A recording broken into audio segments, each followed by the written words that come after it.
Alright, today I'm going to give you guys a detailed look at this Iron Man figure, and it is War Machine Mark 1 from King Arts. And this is a 1/9 scale, so he's going to stand about 8 inches or so, roughly around there. And there's the box. Really like the box for these King Arts figure.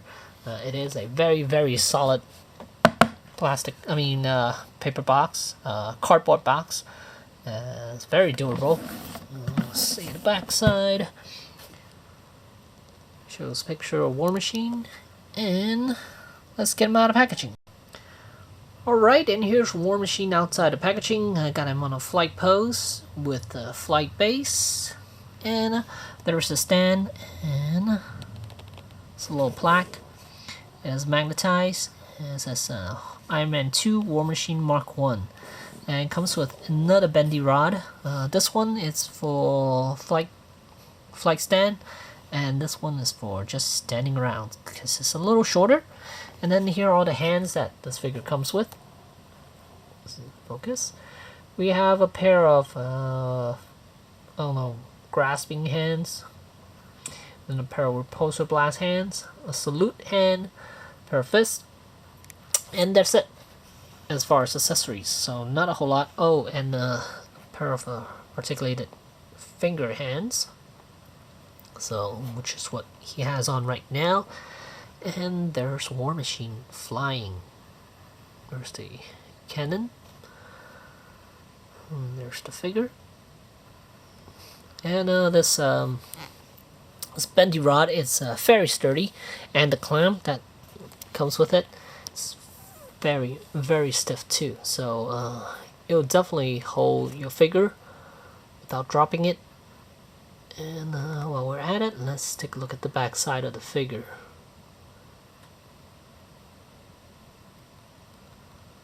Really good looking a War Machine figure. You know what? Let me turn on all the lights. Alright, so here I got War Machine all lit up. See, backside, the 2 boosters, and the palms, and the calves, and bottom of the feet. All got lights.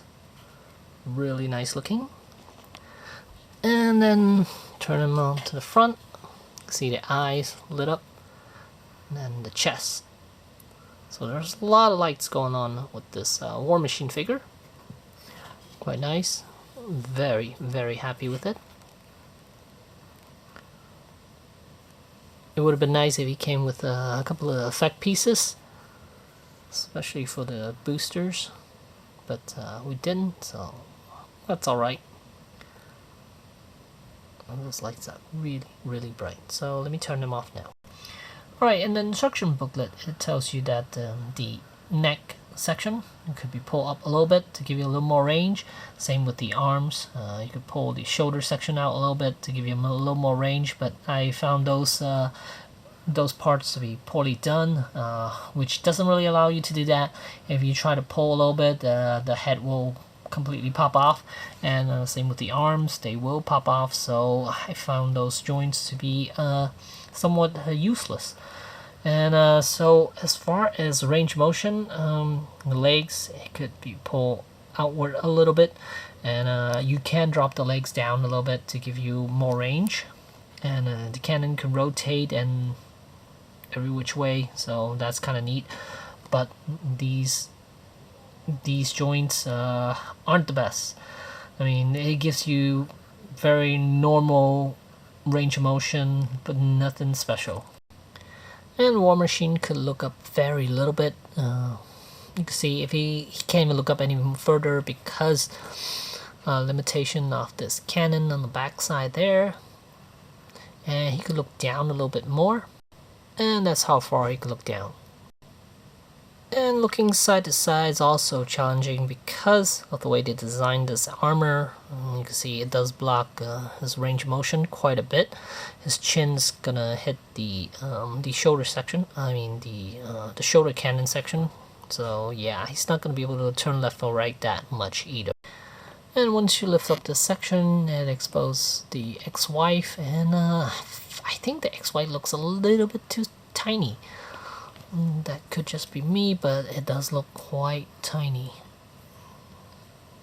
In the film, I thought it looked a little longer and a little bigger. And as for the other side, the rockets are... They actually don't have enough room. There's no clearance for the head. Look at how far his head... it needs to be tilted over in order for the rockets to face forward. And you gotta be really careful, otherwise you will scratch the side of War Machine's helmet there.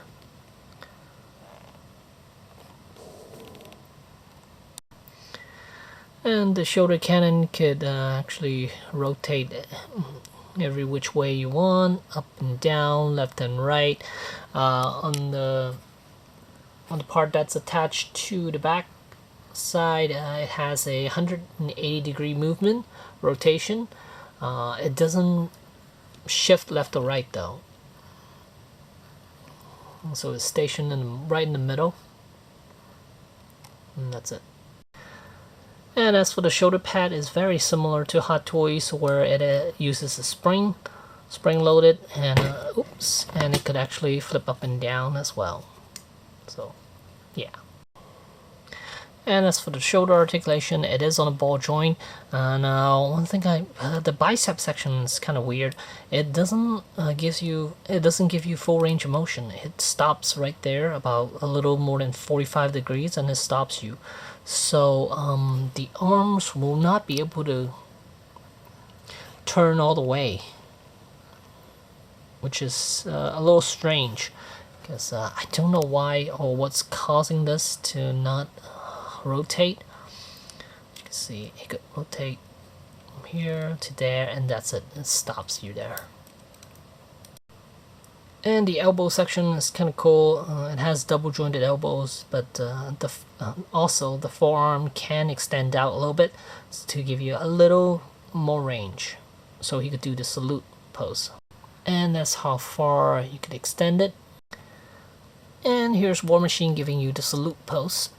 And you can see if I rotate to the side, his hand is not touching the helmet. It's not, even though they give you a little better range as far as the elbow, it would have been nice if they give you even a little bit more, so his hand could actually touch the helmet to give you a proper salute. But if you're looking at it straight on, you wouldn't notice it. And as far as chest articulation, it is quite limited. I'll show you how much you can rotate about that much to one side and that much to the other side, so quite limited. And as for the legs, you could lower it about that much, so it gives you quite a bit of range. And as you can see, he could lift his leg about almost 90 degrees, and with the double jointed knees, he could only bend about a little over 90 degrees, and that's about it. And there's a ball jointed ankle and toes articulation. Oh, and he does have a swivel thigh joint, but again, also quite limited. Alright, and here's a closer look at the War Machine. And you will notice he has no weathering on him whatsoever, except for a couple of minor pieces. Like on the chest here, around the silver bits, there's a little shading, but nothing nothing dramatic. No weathering, no chipping, or anything like that. There are markings on the shoulder pads. AF57001.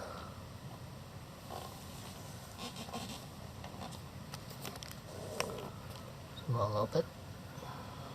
Focus. 001 marking.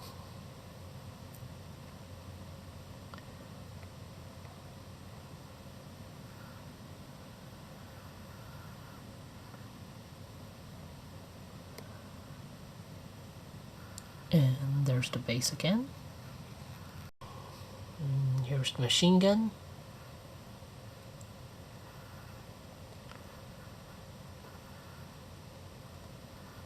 And more of the back side.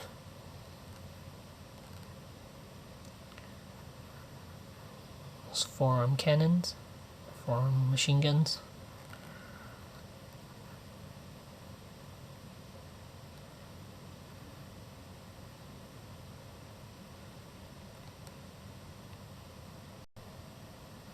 And here's my Mark 1 next to him.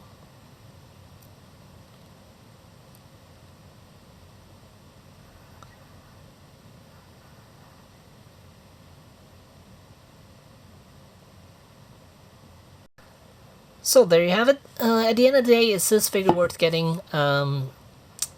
It is a die-cast piece, and he stands about, stand corrected, he stands about 9.5 inches in height, so it's not a bad scale, but it's not going to be in scale with any other figures, unless you're buying a bunch of these 1/9 scale figures from King Arts. They will, of course, they'll be in scale with the rest of the Iron Man figures, but to everything else, not really. Again, die-cast piece. Is this impressive? It's okay. If you own the Hot Toys version, the die-cast Hot Toys version, this is definitely not necessary. You don't need this at all if you own that one. This is gonna set you back about 200 and I want to say 210, somewhere around there.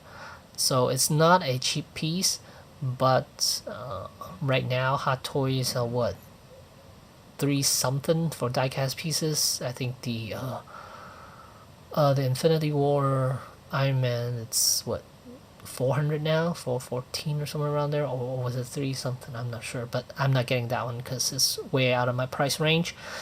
And this is nice because it's still a little over 2. Well, actually it's not that nice because it is over 2, so quite expensive, but it does have a lot more lights than Hot Toys version. That's kind of cool. And I think they advertise this thing's about 75% die-cast, and it does have a lot of die-cast pieces, but as far as 75%, I'm not quite sure. It might be more of a 50 to 60, somewhere around there. And yeah, it is a nice looking piece, and it does look quite accurate to the screen, to the movie version of this guy. So it is a nice piece, but as far as engineering, it's nothing exciting, nothing different or anything that we haven't seen. There's no abdominal section. If there's more articulation around there, it would have been nice. And if the arms could actually pull out easier, so give you a little more range, that would have been nice. And then the hip section, it is this is a ABS plastic, so it's a softer type of plastic around the crotch area. So I don't think it'll change color, not like the Hot Toys, but it would have been nice if they are actually articulated pieces where you could actually flip up to give the legs a little more range. But I guess they solved it by being able to lower the legs down. Overall, is a nice looking piece, but again, is it worth getting? Again, if you have the Hot Toys, no, it's not. But if you don't and you want a War Machine, this is a good alternative to a Hot Toys. And yeah, so let me do a comparison with the Hot Toys. And here's a size comparison between a 1/6 and a 1/9 scale. So he's only up to his chest, not even, a little lower than chest section, but yeah.